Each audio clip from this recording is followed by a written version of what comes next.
Bonjour, bienvenue à la 3e édition du Forum économique breton. Merci de nous rester fidèles sur cette deuxième journée, toujours en direct du Grand Palais. J'ai le plaisir d'être avec Thomas Launay. Bonjour. Oui, bonjour. Alors, vous êtes à la direction des agences Nord-Bretagne, Normandie, de l'Ouest chez Réalité. On va peut-être commencer déjà par un état des lieux de Réalité. Qui est Réalité? Qu'est-ce que vous faites? Oui, alors le groupe Réalité, c'est une entreprise qui est différente, qui est innovante. On se qualifie de développeur territorial. Donc on est à la fois maître d'ouvrage et maître d'usage. C'est-à-dire que l'on crée, on est à l'écoute des territoires et on répond aux besoins des territoires dans leurs besoins de construction, de logement, de bureaux, de commerce, éventuellement de salles de sport également, puisqu'on en crée une à Saint-Malo.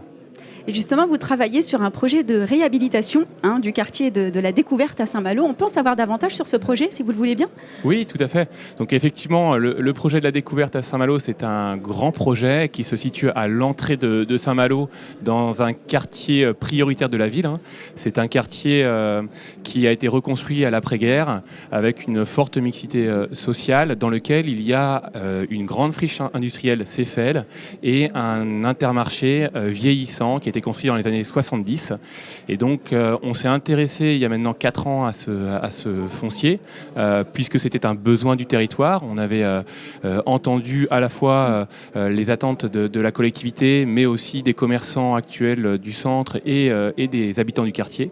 Et on s'est dit, nous, en tant que développeur territorial, comment on pouvait répondre à ce besoin de développer ce quartier et de participer à la politique urbaine de la ville, puisqu'il y a une dizaine d'années, la ville avait initié déjà la requalification de ce quartier-là. Donc aujourd'hui, on va créer sur la partie de l'Intermarché, on va recréer un Intermarché neuf. Au-dessus de l'Intermarché, on va créer une salle de sport pour des associations malouines et pour des écoles malouines. On va créer des bureaux, on va créer un parking silo, des logements, des commerces, et on va venir requalifier cette entrée de ville qui est tant attendue par les Malouins. Et dans un deuxième temps, nous aurons côté CFL, donc qui est une ancienne friche industrielle.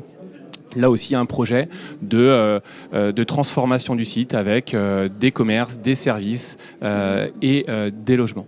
Donc ça représente, pour donner quelques chiffres, un peu moins de 60 000 m² de surface de plancher.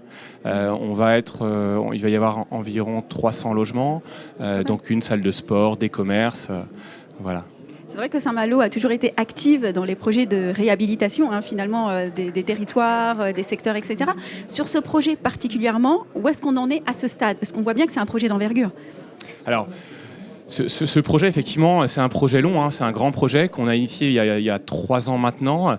Ça avait démarré par une forte concertation avec une écoute active des acteurs du territoire. Donc on a les acteurs publics, les acteurs économiques, les habitants du quartier, les associations de quartier. Et aujourd'hui, donc, on est dans la phase d'obtention des autorisations d'urbanisme. Donc le projet, il a été conçu avec les parties prenantes. Et aujourd'hui, on a déposé nos permis d'aménager, nos permis de construire. On démarrera la première phase côté découverte en travaux d'ici la fin de l'année, début d'année prochaine, jusqu'à 2025. Donc on aura livré le nouveau centre commercial, les bureaux, la salle de sport. Et ensuite, dans une deuxième phase, on réalisera la partie qui est la partie CFL, donc entre 2025 et 2028. Donc là, on démarre réellement la première phase. Est-ce que les citoyens sont aussi partie prenante de ce projet? Est-ce qu'ils coopèrent finalement à ce projet de réhabilitation? Et si oui, quelles sont les actions que vous menez en ce sens avec eux? Oui, alors tout à fait. Alors le groupe Réalité, je ne l'ai pas dit tout à l'heure, mais est entreprise à mission depuis maintenant le début de l'année. C'est dans l'ADN de Réalité, de ses 1000 collaborateurs et du fondateur Johan Chouin-Joubert, non pas d'être simple maître d'ouvrage, mais d'être vraiment développeur territorial. Donc être développeur territorial et entreprise à mission, c'est d'abord être utile pour les acteurs du territoire, pour les habitants du territoire. Et donc ça nécessite d'être à l'écoute de ces acteurs-là. Le groupe Réalité déploie des agences sur tout le territoire pour être au plus proche justement des territoires et comprendre le territoire. Donc aujourd'hui, pour répondre à votre question, on a, avec la ville de Saint-Malo, engagé depuis 2020 des concertations avec les acteurs, avec les riverains, On a dernièrement, pas plus tard qu'avant l'été, inauguré la maison du projet. Donc c'est une maison, c'est un endroit, un lieu où les habitants peuvent venir nous rencontrer, où on a une maquette du projet, une maquette physique, une maquette numérique, et on est dans l'échange et dans la concertation pour renseigner, pour informer, pour modifier aussi, puisqu'on a dû modifier notre projet du fait des remarques des parties prenantes. Donc ça, c'est la première partie. Et ensuite, on va tout au long du chantier également créer des événements dans cette maison du projet pour continuer à informer et participer à l'activité du quartier. Alors, on peut difficilement parler de Saint-Malo sans forcément parler et poser le sujet des investisseurs. On sait que c'est une ville qui est très convoitée. Forcément, ça suscite une hausse des prix et une complication aussi pour les Malois de se loger.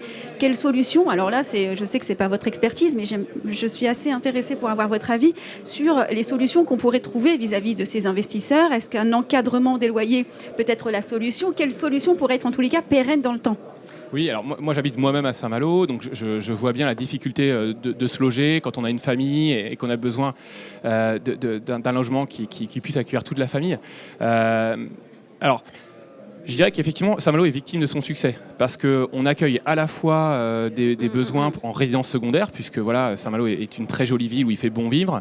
On accueille aussi aujourd'hui, et d'autant plus depuis le Covid, une forte demande de résidence principale. Voilà, on a beaucoup d'habitants de grandes villes qui font le choix de venir habiter sur Saint-Malo. On a aussi des besoins en locatif saisonnier. Donc on voit bien qu'en fait, pour Saint-Malo, on cumule en fait toutes les attentes et les besoins. Ce qui veut dire qu'effectivement, il y a une grosse pression sur le parc immobilier.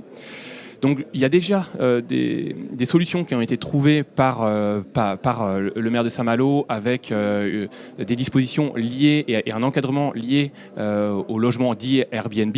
Donc, puisque effectivement il y avait une grosse pression, ça absorbait des logements et du coup ça raréfiait les logements pour les familles et les Malouins. Donc ça a déjà été des dispositions publiques qui ont été prises par la municipalité. Après, je pense qu'effectivement, il faut aussi accepter de répondre à l'attractivité de Saint-Malo en produisant du logement intelligemment, de manière raisonnée et raisonnable. Mais il faut continuer à Saint-Malo à répondre à l'attractivité en produisant du logement. Donc c'est vrai qu'aujourd'hui, pour un investisseur ou bien pour des familles qui veulent venir vivre à Saint-Malo, investir à Saint-Malo, même dans le contexte qu'on connaît aujourd'hui depuis quelques mois, ça restera un investissement qui sera très favorable et très positif sur le long terme. Merci pour votre intervention. Alors avant de se quitter, je crois savoir que votre président Johan Schwan-Schubert va intervenir dans quelques instants, c'est ça? Oui, tout à fait. Monsieur Johan Schwan-Schubert, qui est le PDG fondateur du groupe Réalité, il a fondé ce groupe il y a maintenant un peu plus d'une quinzaine d'années, intervient à 14h pour effectivement une table ronde liée à l'entreprise à mission et aux entreprises de RSE. Voilà, donc restez attentifs et restez justement connectés pour suivre cette intervention. Merci d'avoir été avec nous. Je vous en prie. Merci à vous de nous avoir suivis. On continue les échanges tout au long de cette deuxième journée. À tout à l'heure.